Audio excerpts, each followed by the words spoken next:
140 करोड़ की आबादी और इस आबादी का एक बड़ा हिस्सा है जो विदेश में पढ़ना चाहता है, विदेश जाना चाहता है। फिर चाहे बात पढ़ाई की हो, रहने की हो, घूमने की हो या फिर मेडिकल से जुड़ी हुई। भारतीयों में विदेशों में जाने का क्रेज लगातार बढ़ता जा रहा है, लेकिन अब कम से कम पढ़ाई के लिए भारतीय छात्रों को विदेश का रुख करने की जरूरत नहीं पड़ेगी। नमस्कार, आपका स्वागत है स्वदेश और में। मैं हूं आपके साथ Anil Rana.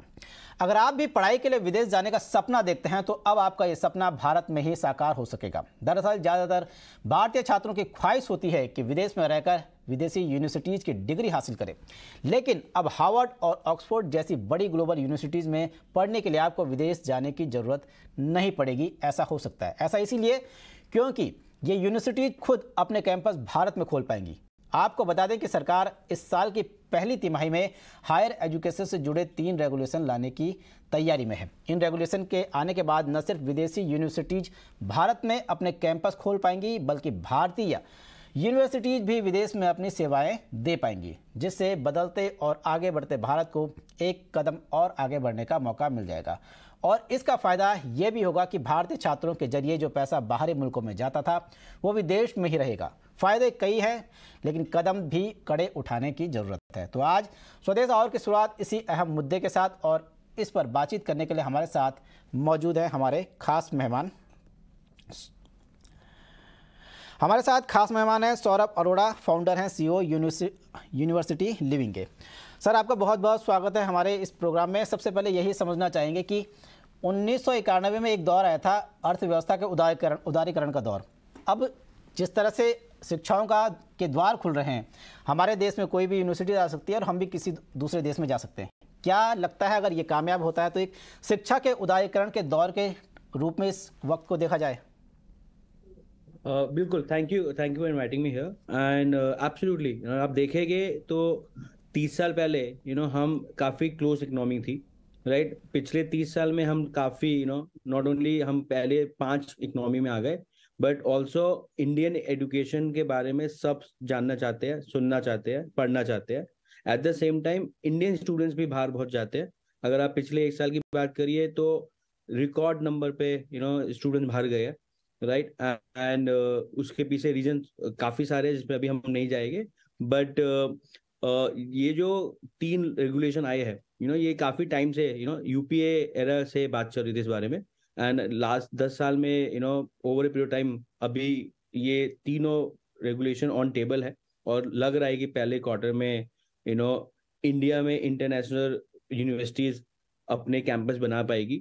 Indian universities, IITs and IIMs बाहर अपने कैंपस बना पाएगी।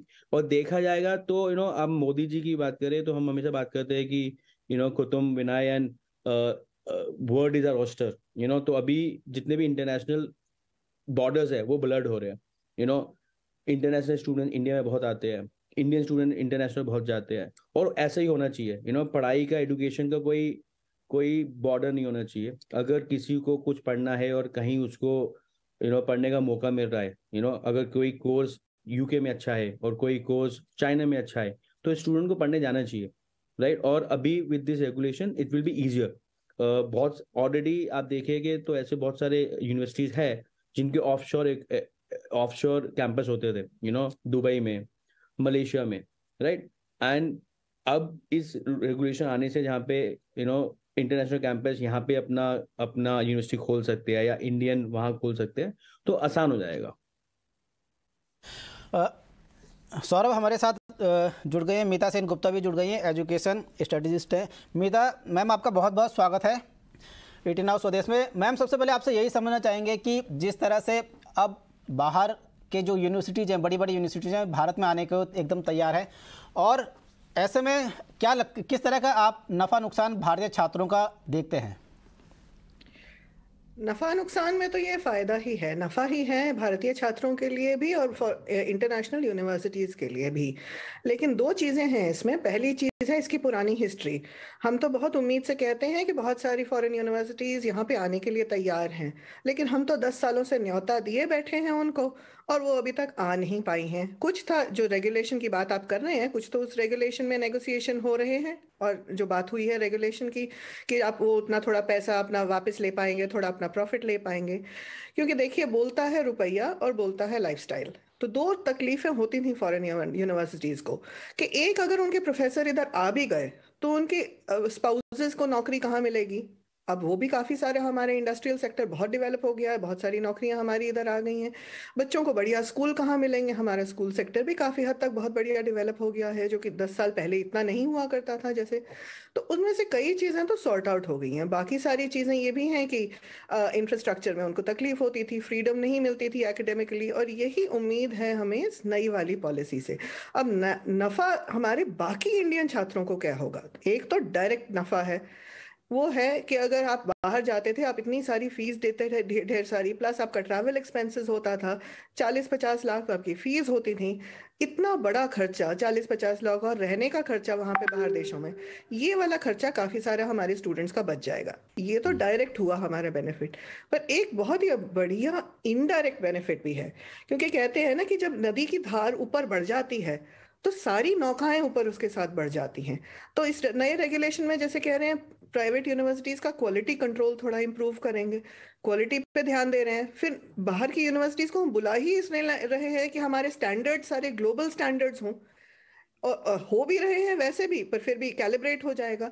तो हम प्लस हमारे एनईपी में है कि मल्टी डिसिप्लिनरी यूनिवर्सिटीज हों, तो हमारी जो सारी छोटे छोटे कॉलेजेस, छोटी छोटी इंस्टीट्यूशंस, यूनिवर्सिटीज हैं, सब अपना थोड़ा बहुत कोलैबोरेशन इनके साथ करेंगे। जब ये इंटरनेशनल सा एनवायरनमेंट हो जाएगा यहाँ पे, हमारे जो स्टूडेंट्स डोमेस्टिक में भी पढ़ रहे हैं इस समय, उनके भी क्वालिटी कंट्रोल, उनके भी उम्मीद है, उनके भी कनेक्शंस इंटरनेशनली, और उनका भी पढ़ाई का स्टैंडर्ड या डिलीवरी का स्टैंडर्ड, पढ़ाई का स्टैंडर्ड तो वही अच्छा बढ़िया ही है, डिलीवरी का स्टैंडर्ड बढ़ जाएगा।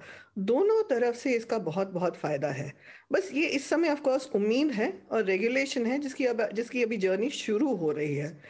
तो we should not count our chickens before they hatch, कहते हैं ना, कि जब तक मुर्गी अंडा नहीं देती और अंडा अगला अपने वो नहीं देती, जनरेशन आगे चिकन्स का, इतनी जल्दी हमें गिनना नहीं चाहिए। थोड़ी सी सावधानी का टाइम है, थोड़ी सी बढ़िया संभल के कदम रखने का टाइम है, और थोड़ा अपना इकोसिस्टम डिजाइन करने का टाइम है। जिस तरह से, एक और चीज जोड़ना चाहूंगी, जिस तरह से रेगुलेशन की बात हुई है, मुझे इस रेगुलेशन से बहुत उम्मीद है कि ये हाइब्रिड एजुकेशन का बहुत फायदा उठाएंगे, और यूनिवर्सिटीज को बोलेंगे कि जिस तरह से ऑनलाइन भी हमने करना सीखा है, बहुत सारे कोर्सेज ऑनलाइन होते हैं, 10-12 सालों से हो रहे हैं। कोविड के टाइम पे तो थोड़ी हमारी प्रैक्टिस भी हो गई कि अगर मजबूरी में ऑनलाइन जुगाड़ करना पड़े तो किस तरह से जुगाड़ होता है। ये अगर हमारे कोर्सेज के साथ कंबाइन करें, हाइब्रिड अप्रोच अगर ये ले नई पॉलिसी में और नए रेगुलेशंस में, तो मुझे लगता है ये सोने पे सुहागा होगा। इससे मुझे बहुत बड़ी उम्मीद है। और ये लगता है कि अब सिर्फ यही नहीं, तमाम यूनिवर्सिटियां हाइब्रिड कोर्स और हाइब्रिड जो पढ़ाई है उस पर फोकस करेंगी, क्योंकि अब यही एक तरीका है अच्छी पढ़ाई का। मैडम, एक चीज़ और है जिसको लेकर मेरे को थोड़ा सा डाउट है। डाउट ये है कि जैसे केंद्रीय विद्यालय हैं, केवी है, दिल्ली के केवी और किसी पहाड़ी इलाके या किसी ग्रामीण क्षेत्र के केवी, इन दोनों की पढ़ाई तो सेम है, लेकिन बच्चों में पढ़ाई का माहौल का अंतर आ जाता है। वही चीज़ मैं समझना चाहूँगा कि जो बच्चे यहाँ से विदेश जाते थे पढ़ने के लिए, उनका पैसा वैसा सब बच रहा है, लेकिन क्या यहाँ रह के उनको वो माहौल बन पाएगा जो उनका विदेश में बनता था? क्या यहाँ पे कुछ ऊपर नीचे होने की गुंजाइश है? अब ये देखिए, ये बहुत मुश्किल सा सवाल किया आपने, क्योंकि यूनिवर्सिटीज में और पढ़ाई में ना दो चीजें होती हैं। एक तो होता है उसकी एडमिनिस्ट्रेशन का डिसिप्लिन, कि आपके पेपर टाइम पे हो रहे हैं, आपके स्टूडेंट्स चीटिंग नहीं कर रहे हैं, आपका एग्जाम सिस्टम बढ़िया है, लाइब्रेरी बढ़िया है, फीस टाइम पे दी जा रही है, बच्चों पे थोड़ी निगरानी रखी जा रही है। ये होता है उसका एडमिनिस्ट्रेशन सिस्टम। इसमें थोड़ा सा, जिस तरह से नई रेगुलेशन में कह रहे हैं, क्वालिटी कंट्रोल होना चाहिए। लेकिन पढ़ाई बढ़िया होने के लिए एक बहुत जरूरी चीज होती है स्वच्छंद मन, बिल्कुल एक तरह का एक अलग सा फ्रीडम। इनफैक्ट खरी बात अगर करूं तो सबसे बढ़िया जो प्रोफेसर होते हैं ना, वो थोड़े से सनकी होते हैं, थोड़े से अपनी धुन में रहते हैं, और ऐसे दिमाग के उपज होती है उनकी कि वो बस अपने काम में ही लगे रहते हैं, उनका चक्की पीसने का काम नहीं है। तो उनको ना आप कंट्रोल कर सकते हैं, ना आप फिर और जब वो क्लासरूम में जाते हैं और स्टूडेंट्स को पढ़ाते हैं ना, एक जादुई दुनिया बना देते हैं। मैं नहीं जानती आप में से कितने लोगों को एक टीचर, कोई भी ऐसी एक क्लास मिली हो, और जिन्हें मिली है वो बहुत लकी हैं, कि बस आप क्लास में घुसे हैं, आपने सुना है कि क्या क्या बोल रहे हैं टीचर, आपका लेवल आगे पढ़ाई का बढ़ गया, और फिर आप सोच रहे हैं ये 2 घंटे गए कहाँ, और बाहर आते हैं तो फिर 3 घंटे उसी पे बात करते रहते हैं, जैसे कई बार सिनेमा के साथ होता है, लेकिन हमारे टीचर्स भी ये कर पाते हैं। अब वो वाला एटमॉस्फेयर लाने के लिए हमें कुछ स्वच्छंदता भी देनी पड़ेगी हमारे प्रोफेसर्स को, कुछ डिसिप्लिन, कुछ स्वच्छंदता। ये जो बैलेंस है ना, ये हमारी जर्नी है आगे, ये हमारे आगे का रास्ता है। इसलिए मैं कह रही थी इन रेगुलेशंस में किस तरह का डिजाइन होगा इनका, क्या ये राह बनाएंगे हमारे लिए, ये पटरी बनानी पड़ेगी इस तरह से ताकि डिसिप्लिन और स्वच्छंदता दोनों का एक इतना बढ़िया बैलेंस बने कि वो क्लासरूम में जादू करने का ना मन करे टीचर को। कोई जबरदस्ती नहीं करवा सकता, जबरदस्ती चक्की पिसवाई जा सकती है। आपका टीचर अगर हताश सा होगा, वो आपके क्लास में आएगा, वो टेक्स्ट बुक से पढ़ेगा, वो बोल देंगे, वो वापस चले जाएंगे। वही वाला टीचर अगर, वही वाले प्रोफेसर अगर अपनी रिसर्च के बारे में बात कर पाएंगे तो वो क्या जादू करते हैं, तो ये हम लाना चाहते हैं। सौरभ सर, मैडम ने बहुत अच्छी बात की कि जो अगर नए ऐसे जो हमारा प्लान है वो सक्सेस होता है तो ऐसे में काफ़ी अच्छा कल्चर बनेगा खासकर। लेकिन जैसे भारत का कल्चर है वो देखा देखी का कल्चर भी काफ़ी ज़्यादा है, एक ने देखा तो दूसरा उसी से सीखता है, बल्कि उसको समझाओ ये करो तो वो उतना नहीं करेगा जितना देख के करेगा। अब ऐसे में अगर ये फॉर्मूला हिट होता है और तो हमारी जो तमाम यूनिवर्सिटियाँ हैं जिन पे कई बार सवाल उठते रहते हैं, जिनकी पढ़ाई को लेके भी, माहौल को लेके भी, और तरह की जो कई यूनिवर्सिटीज़ हैं उनको लेके सवाल उठते हैं, तो इसका कितना फ़ायदा उन विश्वविद्यालय में या उन संस्थानों में हो सकता है? देखो, मैं पहले तो मैम ने बहुत अच्छी बातें करी है और मैं मैम के साथ इतना आर्टिकुलेट नहीं हूँ, तो मैं सिंपल लैंग्वेज में बात करने की कोशिश करूँगा। एक आप जैसे कह रहे हैं कि स्टूडेंट्स यहाँ से बाहर जाना कम हो जाएंगे, मुझे लगता है उल्टा होगा, राइट? क्योंकि लेट्स से जब विदेशी गाड़ियां आना शुरू हुई और काफी महंगी और डबल एक्साइज ड्यूटी लगाते थे हम लोग, राइट? तो उससे कम नहीं हुआ, मोस्टली अब सारे लोग विदेशी गाड़ी चलाना चाहते हैं। सिमिलरली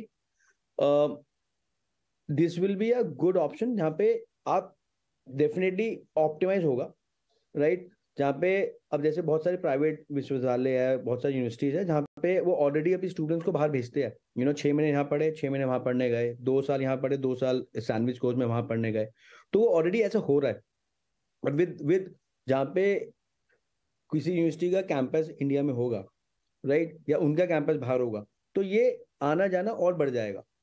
और इसमें जो भी आप देखेंगे स्टूडेंट और anyone who is well travelled, आप उसका एक्सपोजर देखेंगे कंपेयर टू समवन जिसने थोड़ा कम ट्रैवल किया है due to whatever reason, आप उनके कॉन्फिडेंस में, उनके एक्सपोजर में, उनकी बात करने के लहजे में आप डिफरेंस देख पाएंगे, राइट? तो मुझे लगता है ये अच्छा होगा। बाकी देखो, हर अच्छे के साथ कुछ प्रोस एंड कॉन्स होते हैं, राइट? तो there will be some university who will try to इस चीज का कुछ वो गलत फायदा उठाने की कोशिश करे। बट तभी अगर आप देखेंगे अगर जो हमारे यूसीजी के चेयरमैन उन्होंने बोला है कि जो रूल्स हो गए that will be light but tight, right? तो बाकी तो देख होने पे पता चलेगा, but definitely a good good attempt in a good direction.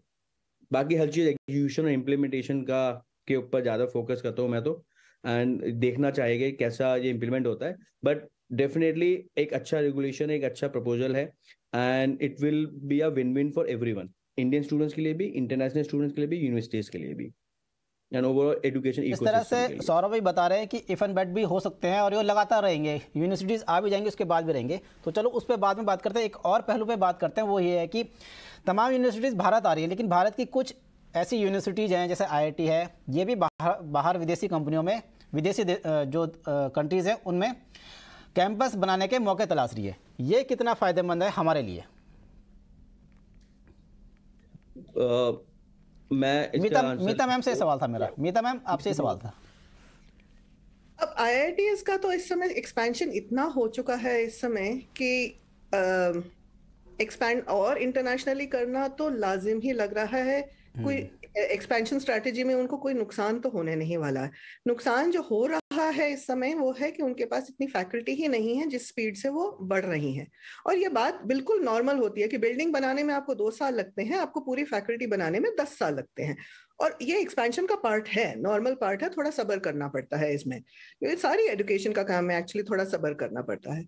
अब जब अगर फॉरेन अपने कैंपसेस बनाएंगे, इनफैक्ट मुझे लगता है ये जो बीच में जो 2 और 10 साल का अप्रोक्सीमेटली जो गैप होता है ना, वो वहाँ की लोकल फैकल्टी को इन्वॉल्व करके या वहाँ की फैकल्टी को इंडियन कैंपसेस में अगर इन्वॉल्व कर पाए तो हम वो वाला ब्रिज बना पाएंगे इवेंचुअली। चाहे आप वापस इंडियन फैकल्टी पे ही आ जाएं 10-12 सालों बाद जब आपकी कैपेसिटी बन जाए, पर इस समय जो ब्रिज फैकल्टी की उम्मीद बना सकते हैं हम, मुझे लगता है अगर उस पर ध्यान दें तो एक्सपेंशन बहुत फायदेमंद होगा।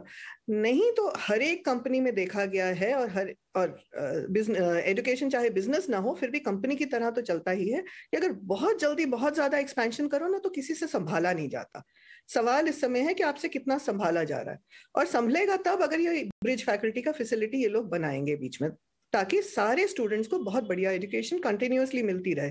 जो स्टैंडर्ड्स इन्होंने बनाए हैं वो ऊंचे स्टैंडर्ड बना के रखें।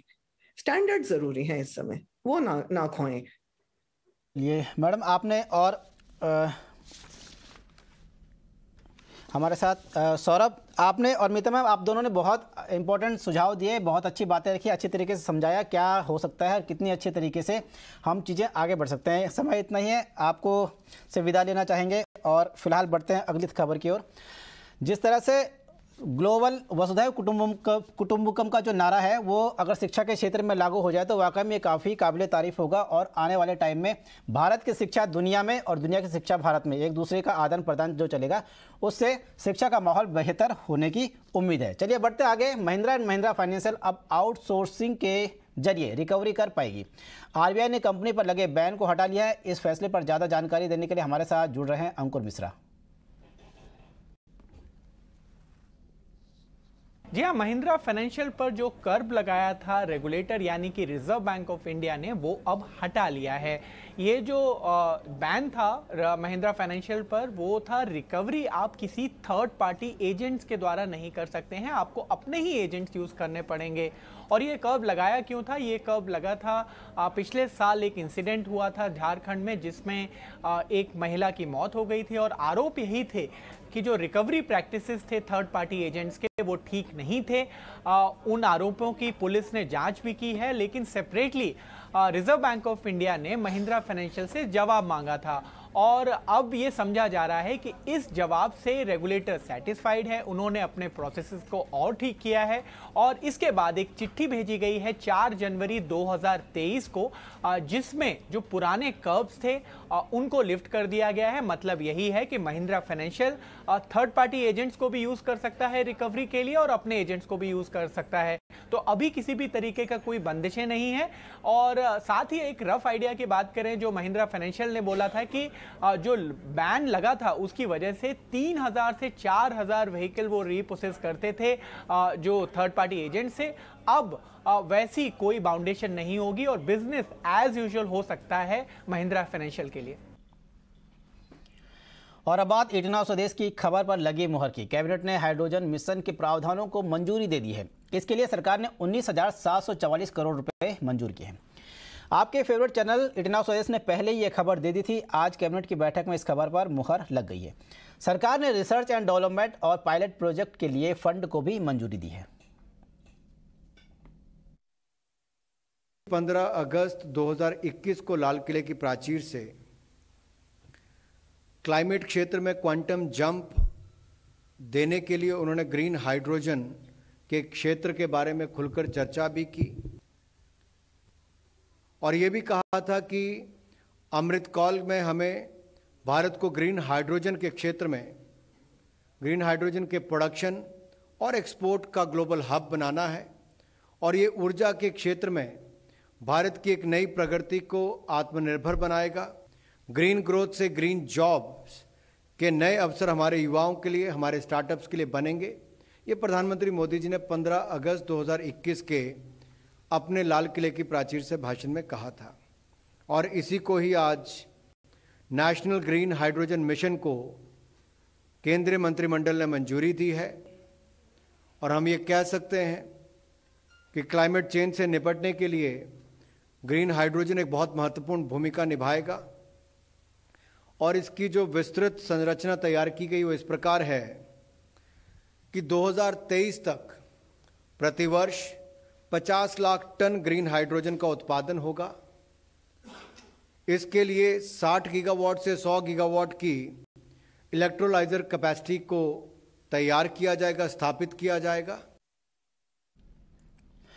सीसीआई यानी कंपटीशन कमीशन इंडिया और गूगल की लड़ाई अब एनसीएलटी में पहुंच गई है। एनसीएलटी ने सीसीआई के आदेश के खिलाफ गूगल की याचिका मंजूर कर लिया है, लेकिन गूगल को सीसीआई की ओर से लगाए गए जुर्माने की 10% रकम जमा करानी होगी। क्या है पूरी खबर, बता रहे हैं हमारे सहयोगी अनुराग जोशी।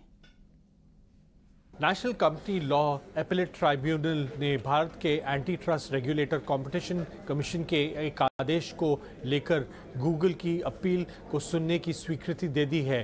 गूगल पर यह आरोप है कि उन्होंने एंड्रॉयड डिवाइसेस को लेकर अपने डोमिनेंट पोजीशन का भारत में दुरुपयोग किया है। सीसीआई ने कंपनी की digital distribution play store service से जुड़ी नीतियों को लेकर अक्टूबर में गूगल पर कुल 2,274 रुपये का जुर्माना ठोका था। फिलहाल एजेंसियों के रिपोर्ट के मुताबिक एनसीएलटी ने गूगल को कोई अंतरिम राहत नहीं दी है और कंपनी को इस जुर्माने की 10% रकम डिपॉजिट करने का आदेश दिया है। 2021-22 में आरबीआई को ओम्बड्समैन स्कीम के तहत बैंकों के खिलाफ शिकायतों में 9% से ज़्यादा का इजाफा हुआ है। आरबीआई की ओर से जारी एक रिपोर्ट के मुताबिक सबसे ज़्यादा शिकायतें डिजिटल पेमेंट में दर्ज की गई। इस रिपोर्ट को लेकर ज़्यादा जानकारी दे रहे हैं ईटीनाव स्वदेश संवाददाता अंकुर मिश्रा। बैंक ऑफ इंडिया ने एनुअल रिपोर्ट जारी की है और ये रिपोर्ट है ओम्बड्समैन की कंप्लेंट्स के लिए कि साल भर का क्या लेखा जोखा रहा। इसमें सबसे जो इंटरेस्टिंग एलिमेंट्स हैं वो ये है कि जो डिजिटल मोड्स ऑफ पेमेंट्स हैं वहाँ पर सबसे ज़्यादा कंप्लेंट्स आई हैं और इसका अगर हम रेशियो की बात करें तो करीब 42% complaint digital mode of payment के लिए रिजर्व बैंक ऑफ इंडिया को मिली हैं। इसके अलावा अगर हम बैंकों की बात करें तो कहां पर सबसे ज़्यादा कंप्लेंट्स आई हैं तो स्टेट बैंक ऑफ इंडिया का नाम आता है यहां पर, जहां पर 35,000 से ज़्यादा कंप्लेंट्स मिली हैं और जिसमें से 22,506 कंप्लेंट्स या तो मीडिएशन या फिर कंसिलिएशन से रिजॉल्व कर दी गई। अगर दूसरी हम लिस्ट की बात करें तो यहां पर बैंक ऑफ बड़ौदा में 7,754 कंप्लेंट्स मिली, जिसमें से 5,412 कंप्लेंट्स को रिजॉल्व कर दिया गया या फिर कंसिलिएशन से उनमें बीच बिचाव करके जो कस्टमर से बातचीत करके उनको रिजॉल्व किया। अगर हम प्राइवेट बैंक्स की बात करें तो यहां पर थोड़ा इंटरेस्टिंग डेटा है क्योंकि एक्सिस बैंक में करीब 10,000 से ज़्यादा कंप्लेंट्स दायर की गई और अगर हम दूसरा जो प्राइवेट लेंडर है वो जहां पर सबसे ज़्यादा कंप्लेंट्स मिली वो बंधन बैंक है और वहां पर सिर्फ 419 कंप्लेंट्स थी। तो ओवरऑल जो ये गैप है वो काफ़ी बड़ा दिखाई देता है, लेकिन एक्सिस बैंक की 10,000 कंप्लेंट्स में से 6,222 जो हैं वो कंसिलेशन से रिजॉल्व कर दी गई और इसी तरीके से बंधन बैंक में भी 245 कंप्लेंट्स का निपटारा किया गया। साथ ही साथ अगर हम एनबीएफसी ओम्बड्समैन ऑफिसेज की बात करें तो यहाँ पर भी साल भर में करीब 20,000 से ज़्यादा कंप्लेंट्स हैं और जो सबसे ज़्यादा शिकायत की गई वो थी फेयर प्रैक्टिसेस कोड जो कि एनबीएफसीज को अपनाना होता है, वहाँ पर 60% से ज़्यादा शिकायत इसी की थी। और अब जाते जाते आपको दिखाते हैं एक तस्वीर भारतीय सेना के गौरव की, भारतीय जवानों के हौसले की। जमा देने वाली बर्फ में चट्टानों जैसे हौसले लेकर सियाचिन की चोटियों पर पहली बार तैनाती हुई है एक भारतीय महिला अफसर की। दुनिया के सबसे खतरनाक पोस्ट पर कैप्टन शिवा चौहान दुश्मनों से अब लोहा लेंगी। ऐसा पहली बार हुआ है जब भारतीय सेना ने किसी महिला को इतने खतरनाक पोस्ट पर तैनात किया है। इस पोस्ट पर तैनाती से पहले शिवा को कठिन ट्रेनिंग से गुजरना पड़ा। उन्हें दिन में कई घंटों तक बर्फ की दीवार पर चढ़ना सिखाया गया। देखिए ये खास रिपोर्ट। सियाचिन की बर्फीली वादियां और खून जमा देने वाली कड़ाके की ठंड में कदमताल करती ये महिला अफसर कैप्टन शिवा चौहान है, जो सियाचिन ग्लेशियर की कुमार पोस्ट के सबसे ऊंचे बैटल ग्राउंड में तैनात होने वाली पहली महिला अधिकारी बन गई है। शिवा चौहान भारतीय सेना के फायर एंड फ्यूरी कॉर्प्स की ऑफिसर हैं और अब वो सियाचिन में देश की सेवा के लिए डट चुकी हैं। शिवा चौहान की इस तैनाती के साथ ही भारतीय सेना के गौरवशाली इतिहास में एक और चैप्टर जुड़ गया है। सेना की फायर एंड फ्यूरी कॉर्प्स के मुताबिक बेहद टफ ट्रेनिंग के बाद कैप्टन शिवा चौहान 2 जनवरी के दिन सियाचिन ग्लेशियर में शामिल की गई है। कैप्टन शिवा चौहान के नेतृत्व में सैपर्स की टीम इंजीनियरिंग से जुड़े काम की जिम्मेदारी संभालेंगी। सियाचिन ग्लेशियर दुनिया का सबसे ऊंचा युद्ध का मैदान है, जहां भारत और पाकिस्तान ने 1984 से रुक रुक कर कई बार लड़ाई लड़ी है।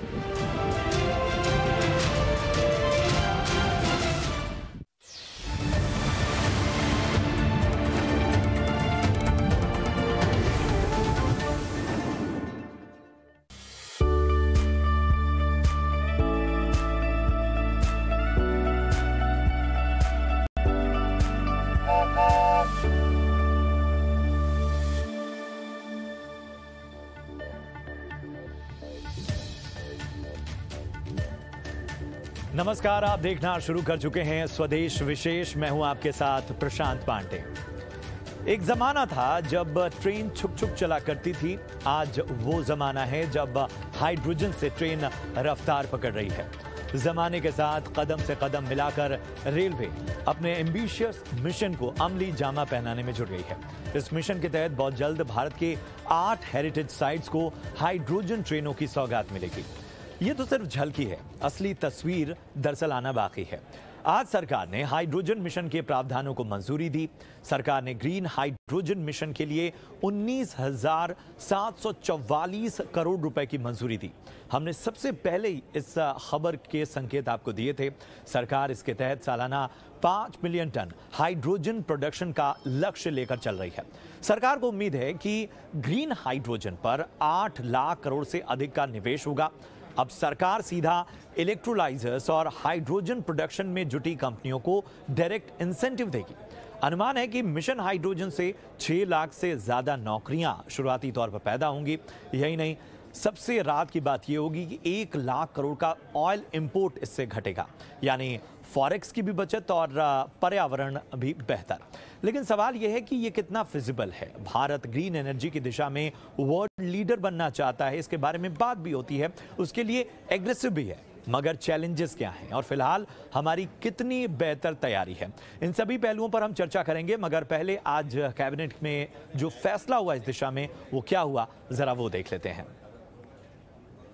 15 अगस्त 2021 को लाल किले की प्राचीर से क्लाइमेट क्षेत्र में क्वांटम जंप देने के लिए उन्होंने ग्रीन हाइड्रोजन के क्षेत्र के बारे में खुलकर चर्चा भी की और ये भी कहा था कि अमृतकाल में हमें भारत को ग्रीन हाइड्रोजन के क्षेत्र में ग्रीन हाइड्रोजन के प्रोडक्शन और एक्सपोर्ट का ग्लोबल हब बनाना है और ये ऊर्जा के क्षेत्र में भारत की एक नई प्रगति को आत्मनिर्भर बनाएगा। ग्रीन ग्रोथ से ग्रीन जॉब्स के नए अवसर हमारे युवाओं के लिए, हमारे स्टार्टअप्स के लिए बनेंगे।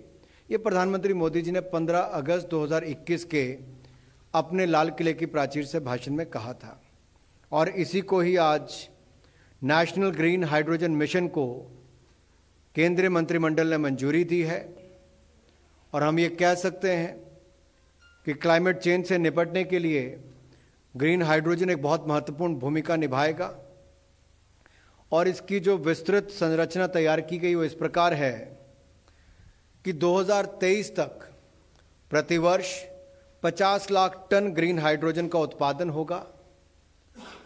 इसके लिए 60 गीगावाट से 100 गीगावाट की इलेक्ट्रोलाइजर कैपेसिटी को तैयार किया जाएगा, स्थापित किया जाएगा। और जैसा हमने शो की शुरुआत में आपको बताया कि इस दिशा में जो एक पहल हुई है हाइड्रोजन ट्रेन की, एक सौगात के तौर पर इसे देखा जा रहा है। क्या है इसकी तैयारी और किस तरह से सरकार मिशन मोड पर काम कर रही है, ये बता रहे हैं हमारे सहयोगी समीर दीक्षित। भारतीय रेलवे एक नए और बड़े ही दिलचस्प प्रोजेक्ट पे काम कर रही है। इस प्रोजेक्ट का नाम है हाइड्रोजन फॉर हेरिटेज। जी हाँ, देश में अब हाइड्रोजन ट्रेन चलेगी और पहली हाइड्रोजन ट्रेन इसी साल अंत में चलनी शुरू हो जाएगी। यही रेलवे का लक्ष्य है। लेकिन पूरा प्लान क्या है? दरअसल जितनी भी रेलवे की हेरिटेज साइट हैं, विशेषकर 8 हेरिटेज साइट पे रेलवे हाइड्रोजन ट्रेन चलाना चाहती है। और इस हाइड्रोजन ट्रेन के जरिए रेलवे एक साथ 2 मकसद को हासिल करना चाहती है। सबसे पहली बड़ी बात यह है कि हाइड्रोजन ट्रेन के जरिए ज़्यादा से ज़्यादा टूरिस्ट को, पर्यटकों को आकर्षित करना और साथ ही साथ जो क्लीन एनर्जी का जो मिशन है रेलवे का, उसको भी हासिल करना। ये पहली दफ़ा होगा जब रेलवे नेटवर्क में एक हाइड्रोजन ट्रेन चलेगी। लेकिन ये फिलहाल जो है सिर्फ हेरिटेज साइट, मसलन कालका शिमला, नीलगिरी हिमालयन जो रेलवेज है, या फिर जो माथेरन है, यही नहीं जो कांगड़ा वैली में जो ट्रेन चलती है हेरिटेज साइट है, इस तरीके की 8 हेरिटेज साइट है जहां पर हाइड्रोजन ट्रेन चलाने की योजना है। रेल मंत्री अश्विनी वैष्णव के मुताबिक इसका पहली हाइड्रोजन ट्रेन का जो कंसेप्ट है वो काफ़ी एडवांस स्टेज पे है और ये संभव है कि इसी साल अंत में यानी कि दिसंबर 2023 में पहली हाइड्रोजन ट्रेन भी चलाई जा सके, यानी कि ट्रायल्स बहुत जल्दी शुरू हो जाएंगे। ये जो हाइड्रोजन ट्रेन होगी इसमें विस्टाडोम कोचेस लगे होंगे, 4 कोच मिलाकर के एक ट्रेन होगी। और जो विस्टाडोम कोच हैं ये बहुत ही खास कोचेस होते हैं क्योंकि ये विशेषकर पर्यटकों के लिए ही उनके सुविधा के लिहाज से ध्यान में रख करके इसको बनाया जाता है। विस्टाडोम कोचेस में बड़े साइज़ के ग्लास विंडो लगे होते हैं ताकि बाहर देखने का जो मज़ा है वो काफ़ी बेहतर हो। जो सीट्स हैं वो रिक्लाइनिंग सीट होती हैं, तो जो व्यूइंग एक्सपीरियंस, जो ट्रैवलिंग एक्सपीरियंस है वो काफ़ी शानदार होता है। तो ऐसे विस्टाडोम कोचेस लगे जो हाइड्रोजन ट्रेन है वो अब चलनी शुरू हो जाएगी। और उससे भी बड़ी एक बात यह है कि जब हाइड्रोजन ट्रेन चलेगी तो भारत उन चुनिंदा देशों की फहरिस्त में शामिल हो जाएगा जहां पर हाइड्रोजन ट्रेन उनके रेल नेटवर्क में शामिल है। अभी इस तरीके की हाइड्रोजन ट्रेन चलाने का दमखम कुल 3 या 4 देश ही रखते हैं, जिसमें जर्मनी, चाइना, फ्रांस ऐसे ही देश शामिल है और बहुत जल्द भारत भी उसमें शामिल हो जाएगा। और इसके आगे की जो योजना रेलवे देख रहा है वो ये है कि अभी जैसे स्टीम इंजन को लेकर के जो लोगों में आकर्षण है, तो स्टीम इंजन का आकर्षण वो वापस बरकरार रखने के लिए, वापस लाने के लिए ऐसी ट्रेन बनाई जा रही है, डिज़ाइन की जा रही है कि जो चलेगी तो इलेक्ट्रिक पे, लेकिन उसका जो पूरा लुक एंड फील होगा, जो उसकी आवाज़ होगी, इवन भाप भी स्टीम इंजन की तरह आएगा। तो यानी कि लुक एंड फील तो स्टीम इंजन का होगा लेकिन चलेगी वो इलेक्ट्रिसिटी पर। तो इस तरीके के बड़े ही दिलचस्प प्रोजेक्ट पर रेलवे काम कर रही है और इससे रेलवे कोशिश ये कर रही है कि पर्यटकों को ज़्यादा से ज़्यादा वो आकर्षित कर पाए, आमदनी में इजाफा हो और साथ ही साथ क्लीन एनर्जी का जो मिशन है उसको भी पूरा कर पाए। तो ये प्रोजेक्ट जिस पे काम चल रहा है बहुत जल्द ये हकीकत बन पाएगा।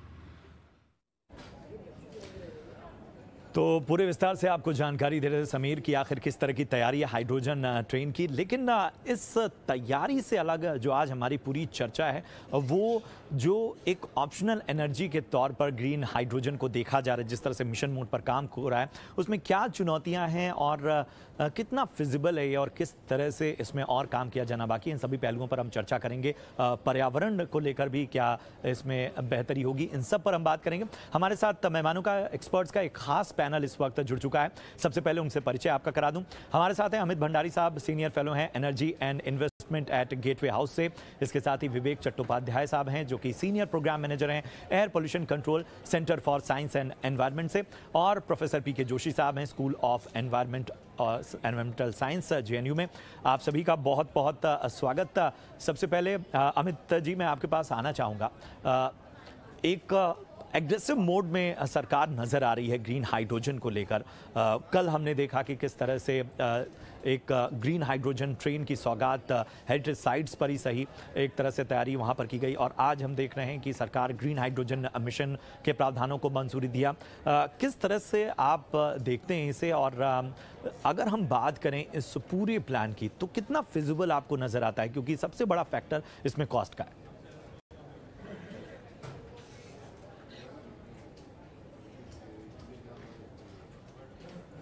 देखिए, इसकी फिजिबिलिटी को हम 2 या 3 अलग अलग एरिया में देख सकते हैं।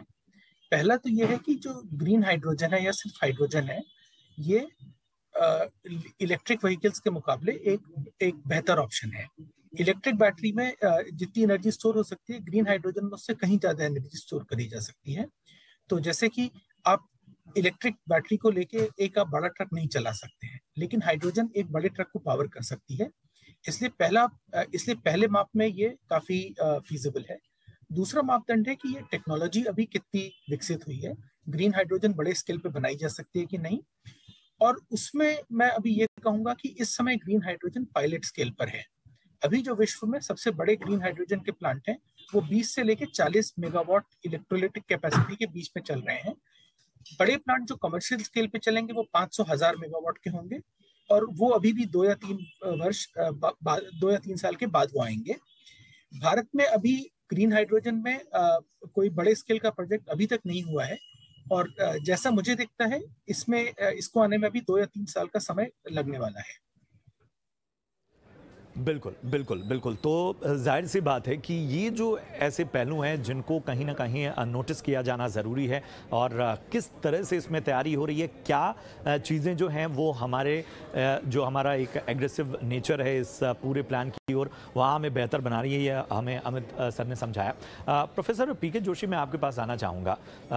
जब बात होती है ग्रीन एनर्जी की, तो जिस तरह की तैयारी भारत की दिख रही है उसमें अगर हम पर्यावरण के नज़रिए से देखें तो कितना आप मानते हैं कि कितना काम किया जाना अभी बाकी है, या अभी जिस तरह की तैयारी है वो काफ़ी आपको नज़र आती है? नमस्कार। देखिए, जब पर्यावरण विशेष से हम बात करें तो हम ये समझते हैं कि अभी जो 90% जो हमारी ऊर्जा की जितनी भी आवश्यकता है ये इंपोर्टेड फॉसिल फ्यूल से ही हो रही है। और फॉसिल फ्यूल हम सभी जानते हैं, और उसमें कोयला भी शामिल है, जिससे डिफरेंट तरह के पॉल्यूटेंट्स जो रहते हैं जो इन्वायरमेंटल चैलेंजेस प्रोड्यूस करते हैं। एयर पॉल्यूशन के अलावा ग्लोबली जब हम बात करते हैं तो क्लाइमेट चेंज अपने में एक बहुत बड़ा चैलेंज है।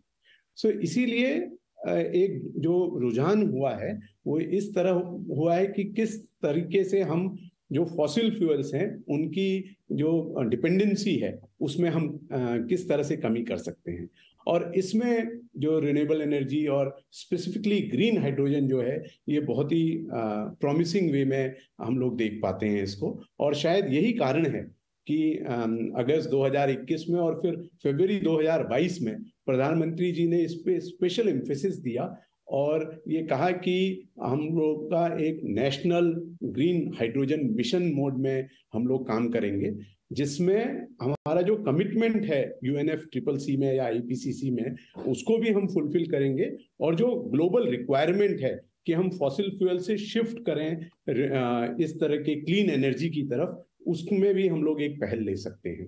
तो ये सिर्फ क्लाइमेट चेंज में जो हमारे कमिटमेंट्स हैं मिटिगेशन के या अडेप्टेशन के, उसी को एड्रेस नहीं करता है, बट जो इन्वायरमेंटल चैलेंजेस हैं या जो रिसोर्स रिलेटेड जो चैलेंजेस हैं उसमें भी ये हमको काफी तरह से हेल्प करता है। बिल्कुल बिल्कुल। तो वाकई जो ये सारे कदम उठाए जा रहे हैं और जो एक स्पष्ट सोच नज़र आ रही है वो ये बता रही है कि हम सही दिशा में आगे बढ़ रहे हैं।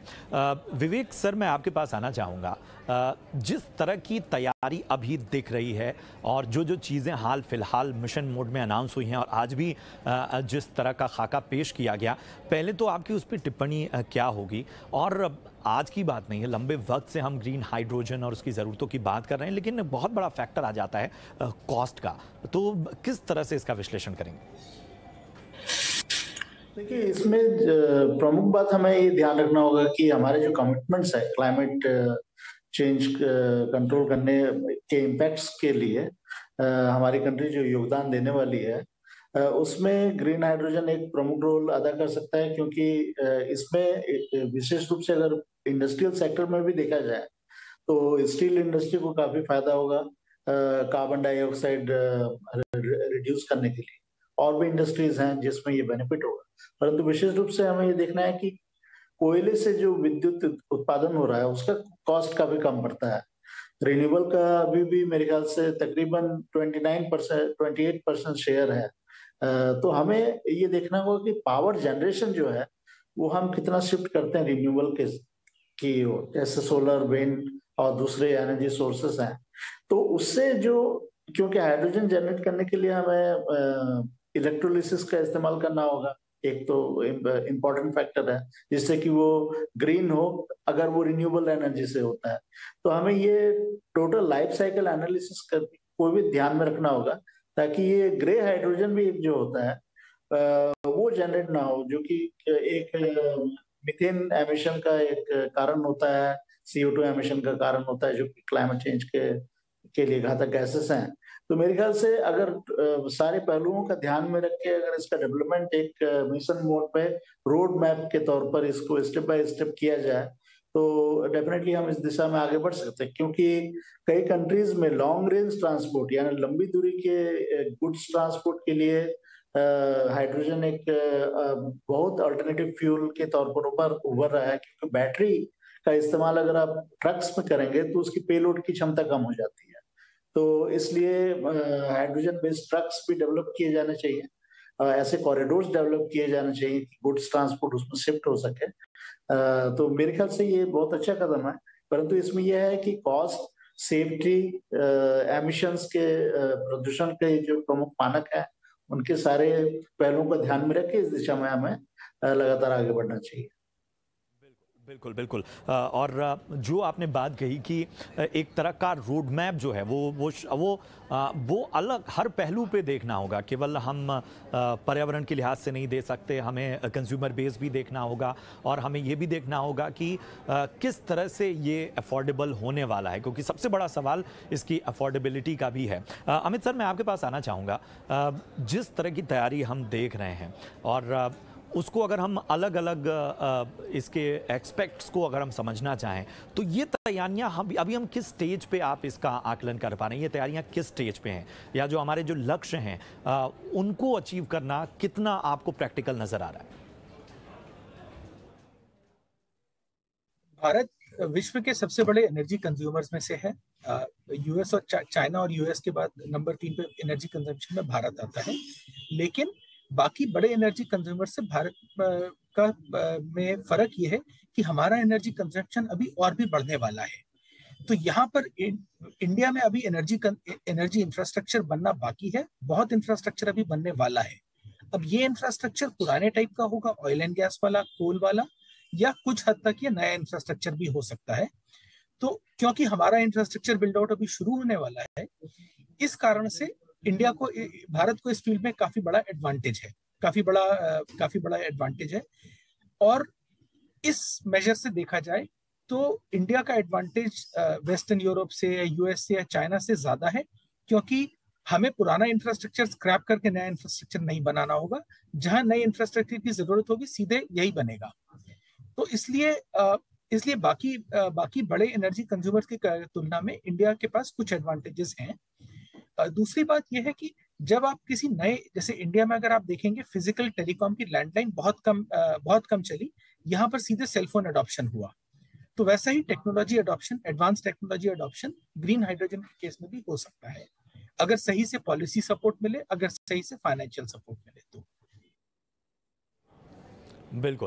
बिल्कुल। और ये वाकई जो है बात समझने की है कि आखिर किस तरह से जो एडॉप्शन होता है किसी भी टेक्नोलॉजी का, किसी भी नई चीज़ का, उसका भारत में एडॉप्शन बहुत बेहतर होता है। लेकिन हालांकि मैं एक और पहलू पर इस पे आऊँगा कि आखिर किस तरह से हम इस एडॉप्शन में भी जब बात करते हैं कंज्यूमर की, तो वो एडॉप्शन के साथ ये जो कॉस्ट फैक्टर बार बार मैं कह रहा हूँ, ये किस तरह से काम करेगा और वहाँ किस तरह के चैलेंजेस हैं, इस पर भी मैं बात करूँगा। और प्रोफेसर जोशी, मैं आपके पास आना चाहूँगा। जिस तरह की हम बात कर रहे थे और जब बहुत स्पेसिफिक होकर हम एक तरह से कह सकते हैं कि एक झलकी हम दिखाते हैं जब कि हम तैयारी कर रहे हैं कि हेरिटेज साइट्स पे ही सही लेकिन हाइड्रोजन ट्रेनें हों। हमने देखा कि फ्रांस और जर्मनी जैसे देश जो हैं वहाँ पे भी बहुत ही टेक्नोलॉजी जो है ये नई है, इसको आए हुए बहुत ज़्यादा वक्त नहीं हुआ है। तो ऐसे में ये जो हम एक स्टेप अहेड होकर किसी टेक्नोलॉजी को अडॉप्ट कर रहे हैं, इसके लिए हम कितना तैयार हैं और ये कितना बड़ा फ़र्क पैदा करेगा? देखिए, कभी भी किसी भी नई तकनीक को इस्तेमाल में लाया जाता है तो उसका जो ट्रांजिशन फेज जो होता है वो बहुत चैलेंजिंग होता है। उसमें दो चैलेंजेस मुख्यतः होते हैं। एक होता है कि आपका एडमिनिस्ट्रेटिव और पॉलिटिकल स्ट्रेंथ क्या है। वो हम लोग देखते हैं कि जिस तरह से आज घोषणा हुई है या पिछले 2-2.5 साल से ग्रीन हाइड्रोजन पे बात हो रही है, तो पॉलिटिकल विल बहुत स्ट्रांग है कि हमें ग्रीन हाइड्रोजन में शिफ्ट करना है। और जैसा कि अभी को पैनलिस्ट ने बोला कि जो अभी भी जो हम लोग in the phase of development हैं, चाहे वो इंफ्रास्ट्रक्चर हो चाहे टेक्नोलॉजी हो, तो ये फेज ऑफ डेवलपमेंट में ग्रीन हाइड्रोजन को इंसर्ट करना रिलेटिवली बहुत आसान है देन जहां पे ऑलरेडी चीजें वेल एस्टेब्लिश्ड हैं। दूसरा जो हम लोग चर्चा में हम लोग अक्सर बात करते हैं वो कॉस्ट की करते हैं, और कॉस्ट के साथ किस तरह की पहल हुई है। तो अगर आप ग्लोबली इसको अंडरस्टैंड करने की कोशिश करें तो ग्रीन हाइड्रोजन की कॉस्ट कहीं ना कहीं $3 से $7 प्रति किलो आती है, जो लगभग 400-500 रुपया प्रति किलो का आप अनुमानन वैल्यू है। और इनिशिएटिव्स ऐसे हैं कि इसको लेस देन $1 किया जाए। एक पॉलिटिकल एस्पिरेशन का ही एक गोल है जिसको बोला जाता है हाइड्रोजन 212, जो ये बोलता है कि हम ग्रीन हाइड्रोजन जनरेशन करेंगे with a cost of less than 2 पर केजी, और जो रिफ्यूलिंग जो है वो लेस देन $1 पर केजी, और even replacement with in 2 years एक जगह से दूसरी जगह किस तरह से उसको इफेक्टिवली ट्रांसफर किया जा सकता है उस पे वर्कआउट किया जाएगा। और ग्रीन हाइड्रोजन में सबसे बड़ा चैलेंज यही है कि वो कहाँ प्रोड्यूस हो रही है और कहाँ वो यूज हो रही है, उसमें आप किस तरह से अच्छा तालमेल बैठा सकते हैं। और बड़ी अच्छी बात यह है कि जो पब्लिक प्राइवेट पार्टनरशिप जिसपे हम लोग अक्सर बात करते हैं, तो रिलायंस इंडिया ने एक 111 विजन करके दिया, 111 विजन, जो ये बोलता है कि वो लोग रिसर्च और इतना इन्वेस्टमेंट कर रहे हैं कि जो कॉस्ट है इसकी लेस देन $1 1 kg इन 1 डिकेड आ जाएगी। मतलब आने वाले 5 से 10 सालों में इसकी कॉस्ट बहुत ही कम होने वाली है। और जो इसका कैपेसिटी जो है, समय कम है, समय कम है, मुझे बाकी पैनलिस्ट के पास भी जाना होगा। इसी सवाल के साथ कितनी बड़ी भूमिका है प्राइवेट प्लेयर्स की अगर इसे हम समझना चाहें, और जब हम बात करते हैं कार्बन एमिशन की तो उस दिशा में ये कितना बड़ा कदम है, इन सारी चीज़ों को समझें अगर विवेक सर, तो किस तरह से आप देखते हैं, किस तरह से आप कहेंगे इसका आकलन करेंगे? जी, इसमें अगर हम देखें कि जो हेल्थ के बेनिफिट्स हैं या फिर क्लाइमेट बेनिफिट्स हैं, वो तो डेफिनेटली हम तभी बता पाएंगे जब इसको रिप्लेस हम करना चालू करेंगे। बिकॉज अभी ट्रेन तकरीबन मेरे ख्याल से 5000 ट्रेनें अभी डीजल में अभी भी चलती हैं, तो डीजल लोकोमोटिव्स को हम जितना इलेक्ट्रिक में कन्वर्ट करेंगे वो एयर पॉल्यूशन के लिए काफी बेनिफिट देगा। पर साथ ही साथ हमें ये भी देखना होगा कि कार्बन के ऊपर हम कितना टैक्स लगा रहे हैं, बिकॉज तभी ऑल्टरनेटिव्स हमें अफोर्डेबल दिखेंगे। बिकॉज अगर हम कोल को प्रमोट करते जाएं, कोल बेस्ड पावर प्लांट लगातार, तो मेरे ख्याल से उससे बेनिफिट नहीं होगा। तो अगर ऑल्टरनेटिव्स को प्रमोट करना है तो हमें जो डर्टियर फ्यूल्स या जो हम कहते हैं कि पॉल्यूशन ज्यादा जो करते हैं, प्रदूषण फॉसिल फ्यूल्स, उनमें ज्यादा हमें टैक्स लगाना होगा। तो मेरे ख्याल से एक मार्केट मैकेनिज्म हमें लाना होगा ताकि हाइड्रोजन फ्यूल सेल व्हीकल्स या ट्रेन्स या ट्रक्स हाइड्रोजन के वो फिजिबल हो पाए। साथ ही साथ सेफ्टी के स्टैंडर्ड्स हमें काफी अच्छे रखने होंगे, क्योंकि सीएनजी के इम्प्लीमेंटेशन के दौरान हमने दिल्ली में देखा कि रेगुलेशंस अगर हमारे इम्प्लीमेंटेड नहीं होंगे ठीक से तो सेफ्टी के काफी इश्यूज हो सकते हैं हाइड्रोजन को लेकर। तो उस दिशा में हमें सोचना होगा। बिल्कुल बिल्कुल बिल्कुल। तो ये रिकमेंडेशंस जो हमारे पैनलिस्ट की ओर से लगातार आ रही है, और अमित सर इसी सवाल के साथ मैं आपके पास आना चाहूँगा कि ग्रीन हाइड्रोजन की दिशा में अगर एक रेकमेंडेशंस की बात करें तो वो आपकी क्या होंगी, किस दिशा में काम किया जाना अभी बाकी है जहां आपको लग रही है कि तैयारी अभी थोड़ी अधूरी है? देखिए, ग्रीन हाइड्रोजन अभी अगर भारत के हिसाब से देखा जाए तो अभी भी ये कुछ साल फ्यूचर में है, क्योंकि हम अभी तक हमने बड़े स्केल के पायलट प्रोजेक्ट नहीं बनाए हैं। अनाउंसमेंट काफी हुए हैं और कुछ बड़ी पेट्रोलियम कंपनीज ने कहा भी है कि वो नई कैपेसिटी लगाएंगे, लेकिन ये अभी होने में कुछ समय बाकी है। तो अगर हम भारत के जैसे अगर हम पूरा इंडिया की जो पुरानी एनर्जी कंपनीज है, oil and natural gas corporation, Indian oil, इन सबको देखें तो हम पाएंगे कि जैसे जैसे इंडिया ने अपनी एनर्जी सिक्योरिटी की तरफ काम करना शुरू किया, नई एक्टिविटीज को चैंपियन करने के लिए या नई एक्टिविटीज को आगे बढ़ाने के लिए स्पेशलिस्ट कंपनी क्रिएट करी गई। ओएनजीसी क्रिएट करी गई ऑयल एक्सप्लोरेशन के लिए, इंडियन ऑयल क्रिएट करी गई थी, बनाई गई थी पेट्रोलियम रिफाइनिंग और रिटेलिंग के लिए। इसी तरह से 2001 के आसपास, 2001 से कुछ साल पहले पेट्रोनेट एलएनजी नाम की कंपनी बनाई गई थी एलएनजी टर्मिनल बनाने के लिए। तो एक मेजर ये किया जा सकता है कि कुछ स्पेशलिस्ट कंपनी क्रिएट की जा सकती हैं, बनाई जा सकती हैं, जिनका मैंडेट हो ग्रीन हाइड्रोजन में ही इन्वेस्टमेंट करने का, क्योंकि अभी ये फील्ड नई है, अभी इसकी कमर्शियल वायबिलिटी कम है या अनप्रूवन है। स्पेशलिस्ट फर्म अगर ये काम करेगी, उसका मैंडेट यही होगा, तो उसकी वजह से एक डेडिकेटेड इंफ्रास्ट्रक्चर क्रिएट हो सकता है। सो एक रिकमेंडेशन ये होगी। दूसरा एक सजेशन हम लोगों का ये रहेगा कि इंडिया में काफी इनोवेशन प्राइवेट सेक्टर में होता है, स्टार्टअप सेक्टर में होता है, और किसी तरह से इस सेक्टर के इनोवेशन को ग्रीन हाइड्रोजन में लाना भी जरूरी है।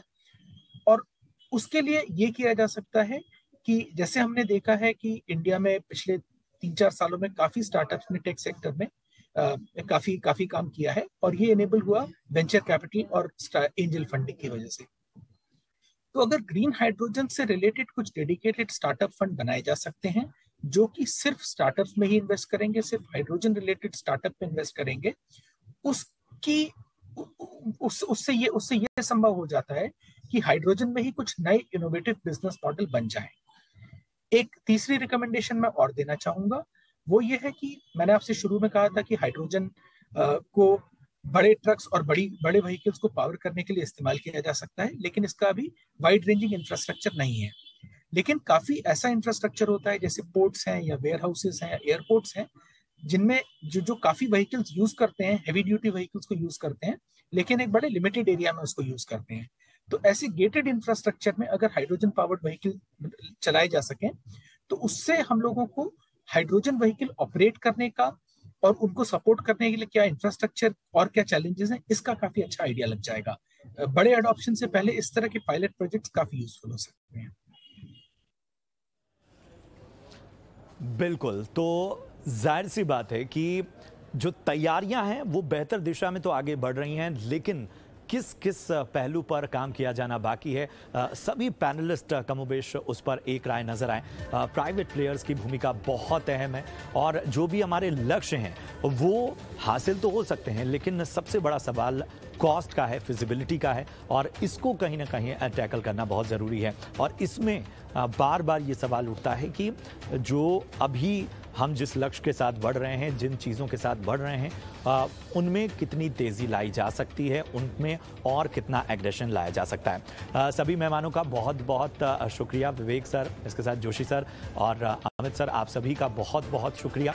बहुत ही शानदार चर्चा रही, बहुत ही शानदार विश्लेषण रहा, और कोशिश यही थी कि हम आसान भाषा में समझाएं कि आखिर जो ग्रीन हाइड्रोजन की दिशा में हम आगे बढ़ रहे हैं, उसमें किस तरह का काम हो चुका है, कितना काम होना बाकी है, क्या चुनौतियां हैं और इसके क्या समाधान है। फिलहाल पूरी टीम को दीजिए इजाजत। आप देखते रहिए ET नाउ स्वदेश। नमस्कार।